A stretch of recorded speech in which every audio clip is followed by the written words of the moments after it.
The following program was provided by an independent producer solely responsible for its content. The opinions expressed do not necessarily represent the views of this station, its staff, board of directors, or underwriters.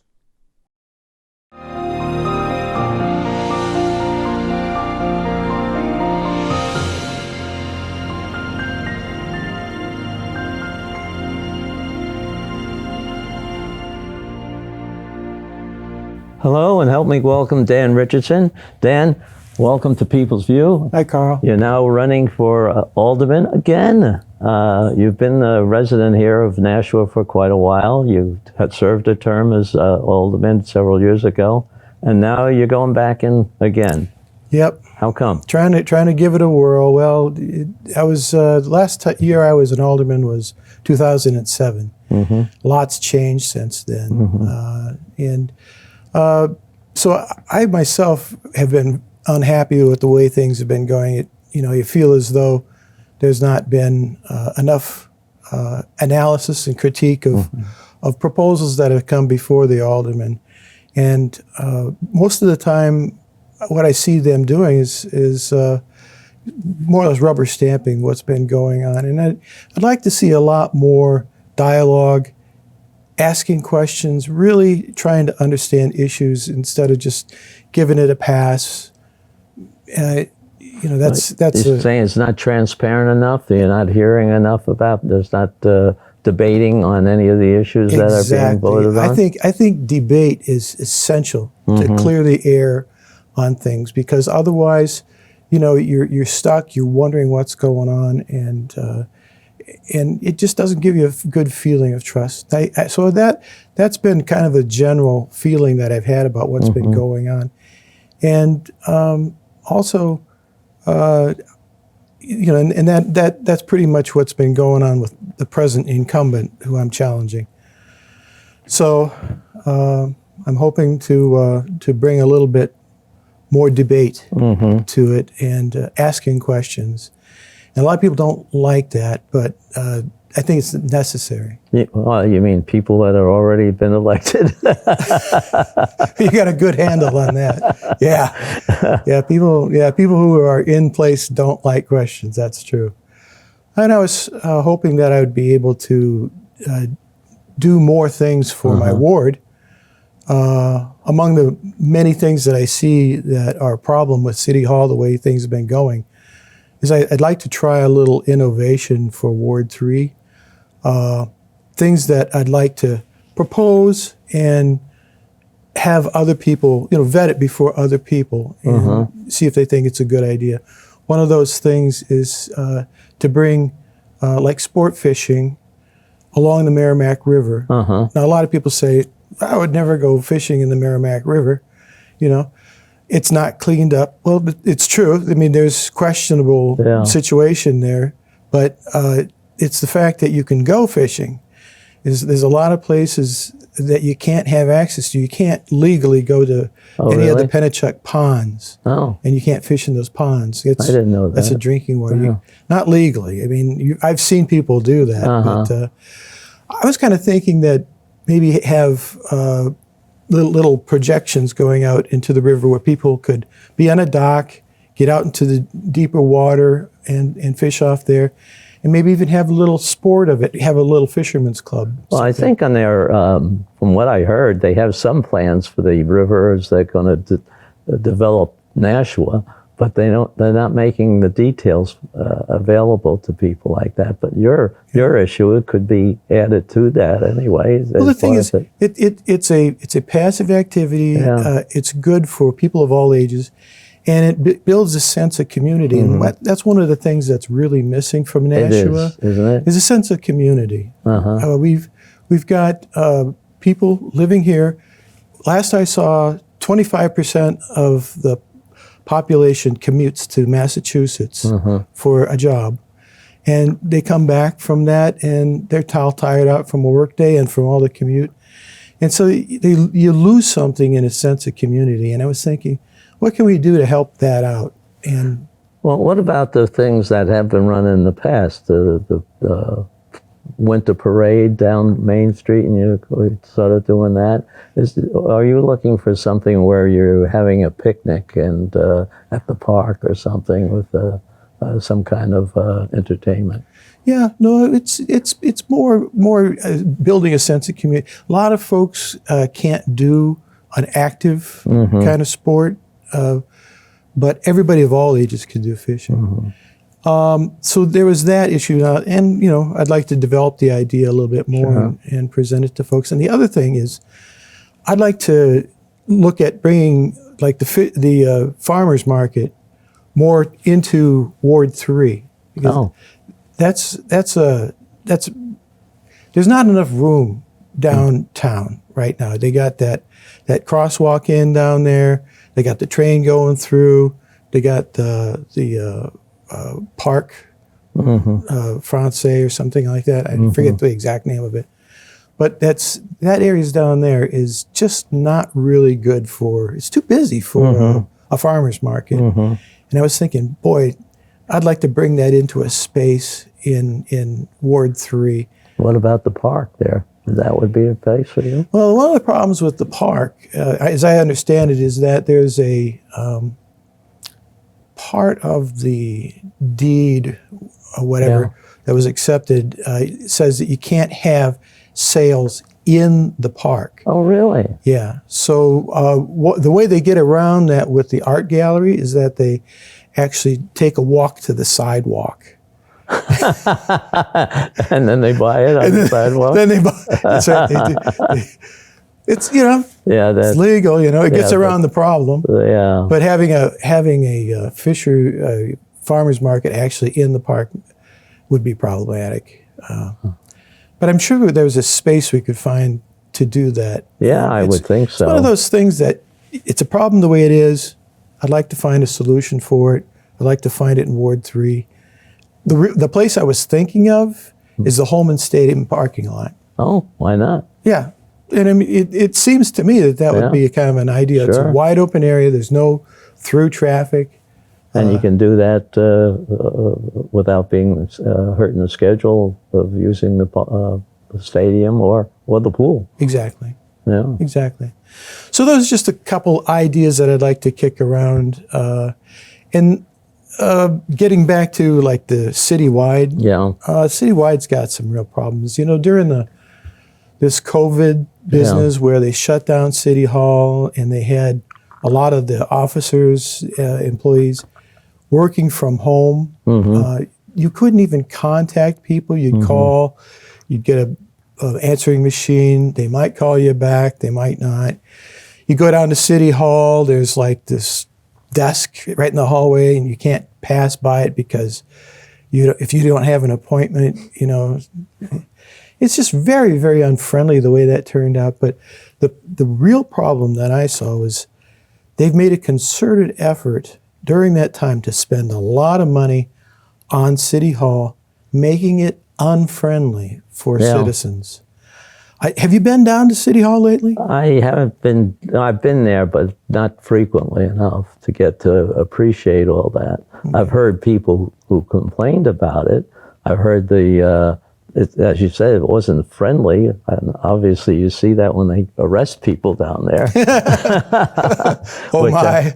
Yeah, I would think that you have to, or that lawyers tell them that you're prohibited for coming there. There shouldn't be anything that a person can do other than try to rob the place to get a prohibition of not attending. I mean, that's to serve the people. Yeah. And they have to find a way of doing it.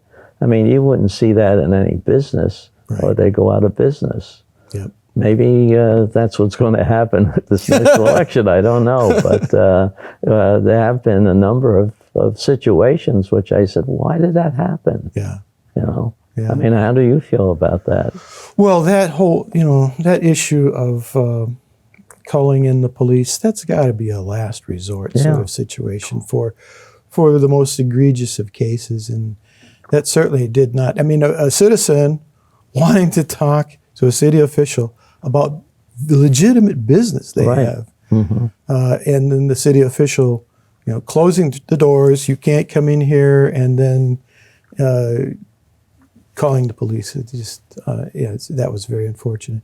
I was actually getting to talking about like the city clerk's office. Yes.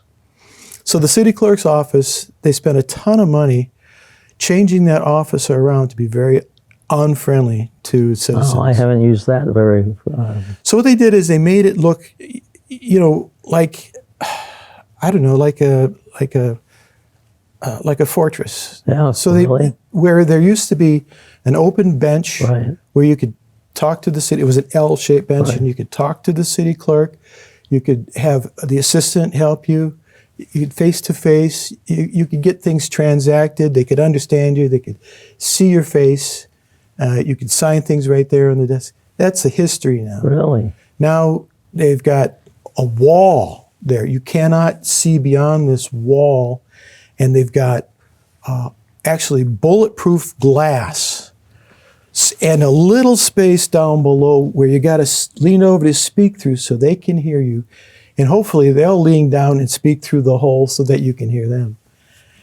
And That's ridiculous. It's And terrible. They don't have the room they used to have where you could look through some of the registration books and stuff like that. No. And I asked someone else about business they had down there, Yeah. where they wanted to take it. They were actually doing a right to know, and I asked about that. They said that they looked at things, and I said, well, where did you look at them?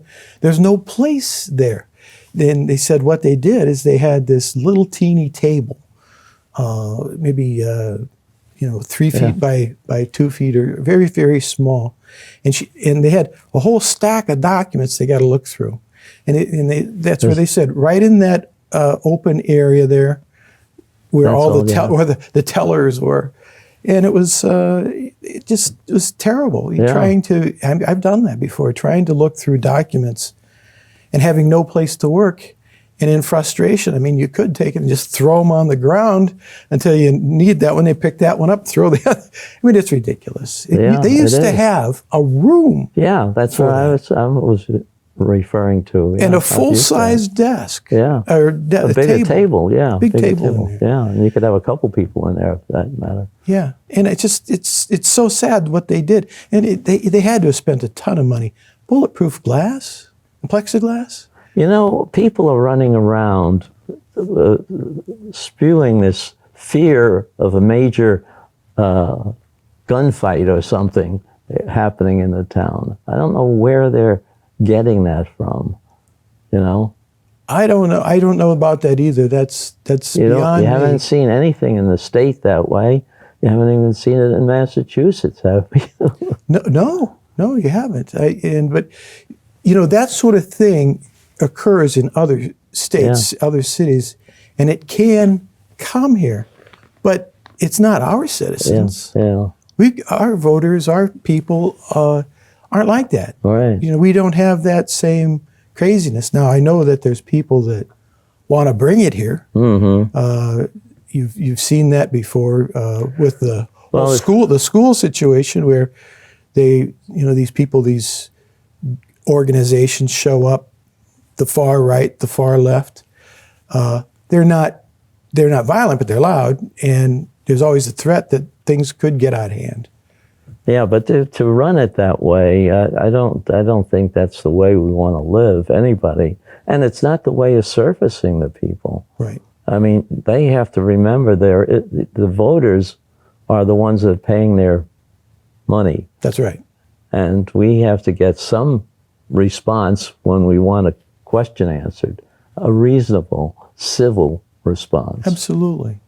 I agree. Uh-huh. And that's so, and that has been going on in other parts of the city hall too. Well, what other problems do you see that you want to attack, if you will, if I use too strong a word? Well, I mean, a lot of it has to do with the Board of Aldermen themselves. Uh-huh. So they've come up with this thing where we used to have, when I was in office before, we would listen to whatever the people wanted to say for as long as they wanted to say it. And I was happy to do that because I think that every individual has something to say, right, something valuable to commit. Even if they just want to repeat what somebody else has said, even if they just want to echo it, that's fine, because what it does is it gives decision makers Right. an idea of what the preferences are that are And out what there. what problems they have, and if they have a solution that they want to offer, something that maybe you never considered. Absolutely. And I know way back when, I mean, I've only been here for 20 years, but I agree with you. I would go in, I guess when you were there and shortly after that, when I started running for office, and listening to a long, couple hours of an alderman's meeting of people there. And now I see not only on the alderman meeting, but some of the other committees, like the education. They give you 3 minutes. Yeah. Well, That's what I was getting to, Carl. Yeah. 3 minutes. You used to be able to talk forever. Yeah. Now it's 3 minutes, and nobody, the alderman can take a motion to continue listening to folks, and they don't do that. They really don't want to listen to Right. it. They've already made up their mind. That seems to be the issue here. Yeah. But 3 minutes is not enough time to really get into what it is that is really the issue at hand. And people like to make their case. And sometimes you just can't do that. Now, Fred T. Boom's famous Oh, yeah. for getting out there, and it was always a pleasure for me to listen to him. Very funny guy. And He's very good with the details. but he's that you brilliant. Needed. Oh, yeah. He's brilliant. And he's no longer running for office these days, but he's still participating. Oh, yeah. And I'd like for people like Fred to step up and talk and tell us what his views are, because he's the one, he and Dan Moriarty were the ones that pressed to get the spending cap reinstated. Right. And we brought that back this year. And I helped a little bit, but those guys were the driving force in getting that done. Right. And so those folks like those have valuable insights and good rationale for why things are the way they should be. Well, as I gather, you're saying we have to be more attentive to our voters. We have to be more attentive to the voters. Yeah. That is absolutely key. And be transparent to our actions. Yes. Because I've been hearing that a lot now that I'm interviewing some of the people for this election coming up in November. That's the main problem. Yeah. And if you work with the people, you might find you have a very nice atmosphere. You might have this feeling of having a town, village, or whatever you want to call it, where the people are all part of it. Yeah. And they don't have to be elected, and the people who are elected are listening to what they feel and then reacting appropriately. Another thing that I've been finding when I've been out talking with people is there's just this general problem with the whole valuation business. I don't know if you may want to talk about that. So, the city had, in 2018, they had a city do a valuation or revaluation, if you will. And people were absolutely shocked by it. And it was not even across the board at all. Some people had the valuation, double. Some like 50%. That's just craziness. And some people had it cut. And some people had it cut, yeah. So there's this feeling that you're getting cheated, and how do you fight it? Well, just for kicks, I decided I was going to go and talk to the contracted assessor. Yeah. So I sat down with him, and it was like, let's make a deal time.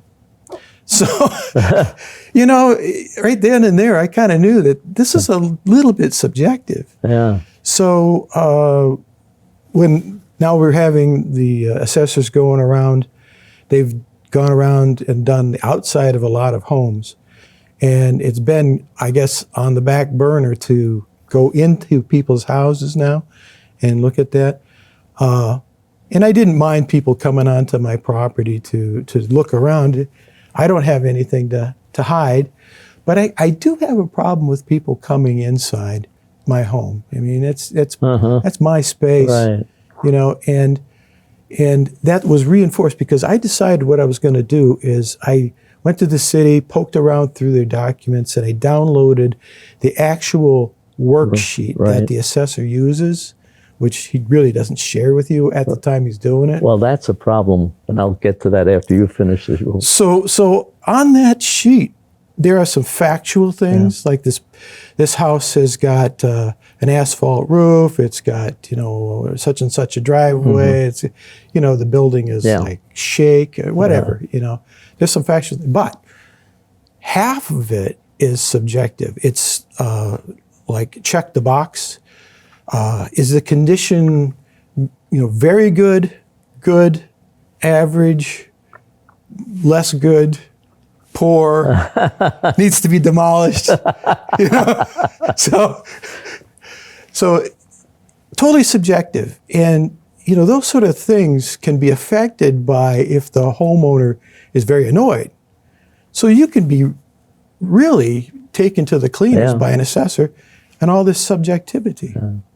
Well, when they came up, that this was the intermediate assessment. I don't know which. It was before they were told by the state to go get somebody else and do another reassessment because that one wasn't appropriate. It wasn't done, and there were a lot of examples where several people had brought up that when the person asks to go in the house, they says, "I'll let you in the house if I can get a copy of what you write up."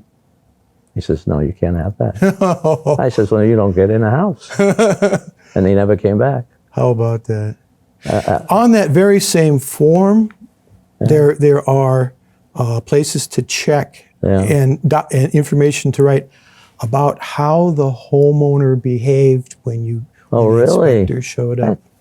What kind of training does the assessor have for that? Yeah, exactly. Was he hostile? Yeah, it's just how he's feeling, and at the end of the day, he's pissed off himself. Exactly. So people are rightly getting the sense that this is just not right. No. So and I don't blame them. The other thing is that the taxes. Yeah. You know, the taxes. So this year, the mayor has been sending out his document, his little missives to folks, saying that there's going to be a 4% increase in the average tax this year. But we know that last year we had $9 million that we didn't spend. That was eligible to be used to offset that 4% increase, I would think, right? 9 million, 4%. What he did, and the aldermen are going along with it apparently, is that he's taken 4 million of that and using that as a tax rate relief. Okay, but there's an extra $5 million, and so you take a look at what they're proposing to use that $5 million for, and that stuff is just really low price. It's some sort of a study about what is it? It's nothing that's urgent. No, nothing that's urgent. It's a matter of priorities. Right. They wanted to use money for looking at affordable housing, a study on about affordable housing, another study, something with the mill yard. You know, low priority stuff. This is not things that need to be, that's not the boat that's sinking, it needs a patch. Right. You know? So, okay, so if they had actually taken that full amount, they would have wiped out the 4% increase in taxes. But they didn't. They're holding back on that. So they're raising taxes just the same. It always seems that they have something to spend money on. And low priority stuff. Yeah. So we're getting now this, it's called ARPA money from the federal government. It's $16 million. And the Economic Development Department of the city has been holding these meetings with citizens, but also with business people separately. Yeah. So that they don't mingle. So basically is, what would you like to spend your money on? They came out with a presentation about all the different possibilities, and they had like 4 different possibilities. None of them were priorities, studies and what have you. But the 4th one was an option that the economic development director gave, which was to use it for the tax rate offset, basically. Oh, And so I went to the meeting and I told him, that's what I would like to use it for. Yeah, Thank you. yeah. Yeah. I mean, I had a very lengthy talk about it, but that in essence, because I was when taught, was that? well, they've had several of these. Over the last month? Over the last month, I think they had 2, maybe 3 Okay. remote. I mean, they don't make it public very much, do they? It wasn't too well advertised. No, because I didn't say. I was looking for some of that myself. I had to go hunting for it, but I found it. Well, tell me where you find that, and maybe the audience wants to come too. How do you find it? Well, I think it's all done now. Is that all on the website? So I asked the economic development director what he's going to use the information for, and he says, well, what they're doing is going to combine it, what the business people said. Apparently there weren't that many business people that showed up. We had these Zoom calls where a lot of citizens did participate, but I was at 2 of those, and after the first one, there was very little interest from the citizens. It's $16 million. I mean, if you compare that to, what is the budget now? The total budget's like $350 million, some huge number. Mm-hmm. So comparatively, it's a 10th or so, less than a 10th. But it's still a chunk of change. Yeah. You can use that to offset taxes. I'm on that theme, right? Or pay for the Arts Center. They're getting increases every year for how much that thing's going to cost. Yeah, how about that? Oh, I don't know how about that. So I was one of the speakers who spoke against that back. Yeah. What is it now? 3, 4 years ago? At least 3 years ago. Yeah, maybe. So 4. I spoke against that. I mean, I was tuned into Fred. Yeah. And basically, the whole concept there was to have 2 different buildings and build this thing across 2 different buildings, 2 completely different constructions. Yeah. They have different load-bearing capabilities. It was like inviting a catastrophe. And then you take a look at the way that they laid out the theater area. They had people behind pillars trying to look through at a play or orchestra or whatever through a pillar, and it's like, come on. Dan, I'm sorry, we're running out of time. I mean, I know they're sending it back to the architect to redo the thing. Yep. That's another $1 million maybe for the architect. Who knows? I wish we had more time to talk. Okay, we'll have to come back maybe sometime after you get elected. I don't know if we can do it before then, but look for this on the TV and hope the people there tell their friends that this will all be showing up the week before election, and you could hear some of the problems that we want to solve for this city. Yes. Thank you for your time. Thank you. The preceding program was provided by an independent producer solely responsible for its content. The opinions expressed do not necessarily represent the views of this station, its staff, board of directors, or underwriters.